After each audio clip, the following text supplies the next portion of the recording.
Hello everyone, स्वागत है आप सभी का द लाइट्स पॉइंट में। मैं हूं अनुज गौतम। इस वीडियो में हम बात करेंगे टाइप्स ऑफ क्लाउड्स के बारे में। इस समय है इंडिया में मानसून सीज़न। मानसून सीज़न में हम फैमिलियर होते हैं कई टाइप्स के जो हमारे क्लाउड्स हैं, क्लाउड्स को हम रोज़ देखते हैं। और इन जब हम देखते हैं तो इनमें हमें कई वैरायटी दिखाई देती है। वैरायटी देखने का मतलब है कि या तो उनके स्ट्रक्चर अलग होंगे, कुछ बादल काले होते हैं, कुछ ऐसे अपीयरेंस होते हैं जैसे एक लेयर है, एक बड़ी सी लेयर है वो फैली हुई पूरे आसमान में। या तो हम कुछ कहें कि कुछ कॉटन वूल की तरह, मतलब कि एक बड़े बड़े जो हमारे कपास के एक पीस, या हम कहें कि उनका जो वूल का जो स्ट्रक्चर होता है उस तरह से रहते हैं। तो इस प्रकार से हम ये सारे के सारे टाइप्स जो होते हैं हमारे क्लाउड्स के, उनके बारे में हम जानेंगे। तो शुरू करते हैं इस वीडियो को। सबसे पहले अगर हम किसी टॉपिक के बारे में बात करते हैं तो हमें उसके बेसिक्स से शुरू करना चाहिए। और बेसिक्स ये है कि हमारे जो क्लाउड्स हैं वो फॉर्म कैसे होते हैं। इसका मतलब कि उनकी जो जर्नी है वो कैसे स्टार्ट होती है। तो जर्नी में हम देखें कि हमारे पास सन है, मतलब कि एक इमेंस सोर्स ऑफ जो एनर्जी है। एनर्जी में हम मेनली बात करेंगे कि हमारी जो डायरेक्ट जो एनर्जी है वो है हीट एंड लाइट एनर्जी। ठीक है, लाइट एनर्जी के जो बाद में यूज़ होते हैं उनकी बात हम अभी छोड़ते हैं। तो हीट एनर्जी जो है हमारे वो सन की है, वो ओशन सरफेस में पड़ती है। हमें पता है कि हमारा जो अर्थ है, अर्थ की जो टू थर्ड सरफेस है वो ओशन से घिरी है। टू थर्ड होने का मतलब है कि हमारा जो ओशन सरफेस काफ़ी बड़ा है।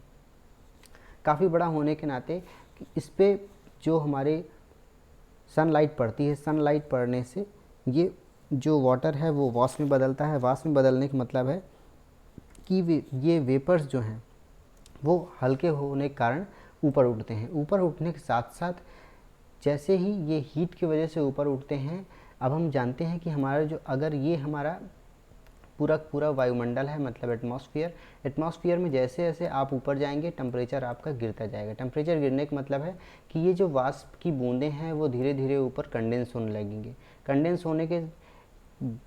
कंडेंस होने के बाद हमारे जो ये वाष्प की बूंदें हैं ये हमारे डस्ट पार्टिकल जो एटमॉस्फेयर में पॉल्यूशन है उसके साथ मिल के, ये और कई सारी गैसेस के साथ मिल के एक एरोसॉल बनाते हैं। ये एरोसॉल हमें बादल के स्ट्रक्चर के रूप में अपीयर होते हैं। अब इनकी जर्नी के बारे में बात करें तो ये आगे बढ़ते हैं। जब विंड के साथ आगे जर्नी इनकी स्टार्ट होती है तो कहीं भी अगर एयर मास इनका जो डिफरेंट होता है, या तो गर्म एयर मास मिल गया इनको, या कोई भी ऐसी अवरोध शक्ति मिल गई, तो वहाँ पे ये फिर से ये पानी के रूप में बदलने लगते हैं। ठीक है, पानी के रूप में बदलने का मतलब है कि यहाँ पे वर्षा हुई, ये हमें अपीयर होता है। ठीक है, और आगे अगर ये हाई एल्टीट्यूड में हो गए, वहाँ पे प्रेसिपिटेशन हुआ, तो उसे हम कहते हैं कि स्नोफॉल हुआ।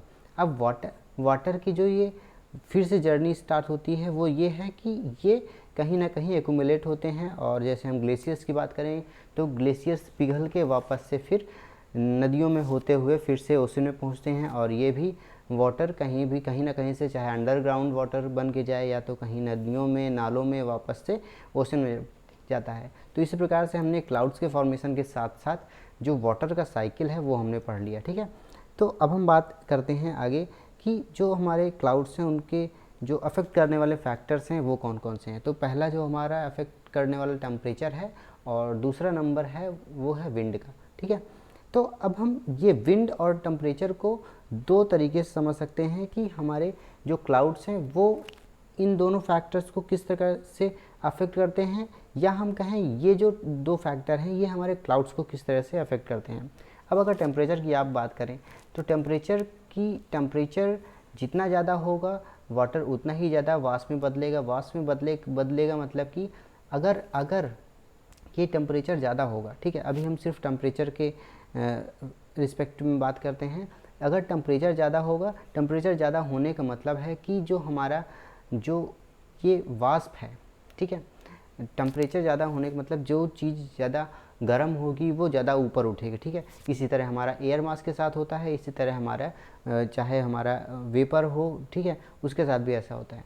तो अगर वेपर गर्म है तो ज़्यादा ऊपर उठेंगे। ज़्यादा ऊपर उठने का मतलब है कि जो हमारे जो एल्टीट्यूड के क्लासिफिकेशन की बात करें अगर, तो ज़्यादा ऊपर वाले क्लाउड्स बनाएंगे, मतलब कि हाई एल्टीट्यूड वाले। ठीक है, अगर विंड की बात करें तो विंड की बात करें अगर, तो विंड अगर तेज़ होगी, ठीक है, विंड अगर तेज़ होगी तो वो भी इसी को सपोर्ट करेगी। विंड तेज़ होगी तो इनका जो मूवमेंट है बादलों का वो ज़्यादा ऊपर जाएगा, तो इस प्रकार से ये भी एक स्ट्रक्चर में अपना असर डालेगी। अब हाई लेवल के जो हमारे हाई लेवल की बात करें तो हाई लेवल के जो क्लाउड्स होते हैं वो फिदरी अपीयरेंस होते हैं, और इनका काम क्या होता है, ये हीट करते हैं प्लैनेट को ड्यूरिंग द डे।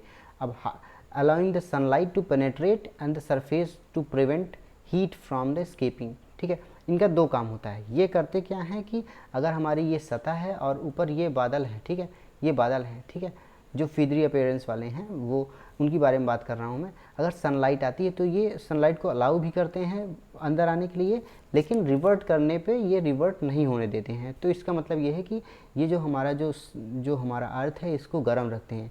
अब गर्म रखने से क्या होता है, गर्म रखने का मतलब है कि हमारे जो वेजिटेशन है जिनके लिए सनलाइट और वार्म हीट ज़रूरी है, उनको एक सहायता मिलती है, उनके जो हमारा जीवन यापन, मतलब कि जो हमारा फ्लोरा एंड फौना दोनों के लिए ये इम्पॉर्टेंट है सनलाइट, उसके लिए ये हेल्पफुल रहते हैं, ठीक है।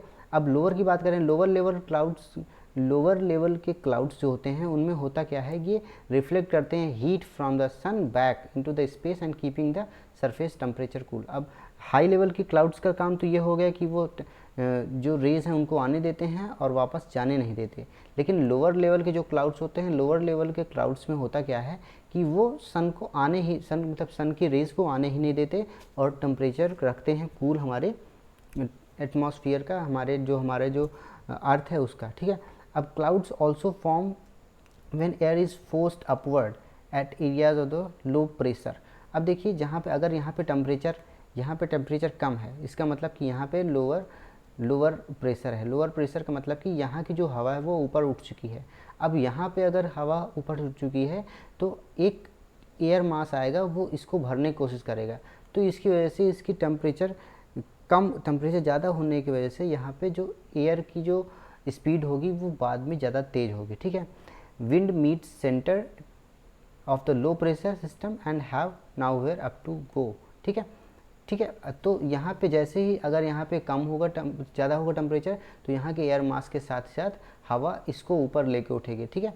अब हम बात करें कि हमने यहाँ पे बात की कि टेम्परेचर को कम रखना, टेम्परेचर को ज़्यादा रखना, ये हमारे क्लाउड्स का काम है। तो इसी प्रकार से हम कह सकते हैं कि जो हमारे क्लाउड्स हैं और क्लाइमेट दोनों का लिंकअप है, ठीक है।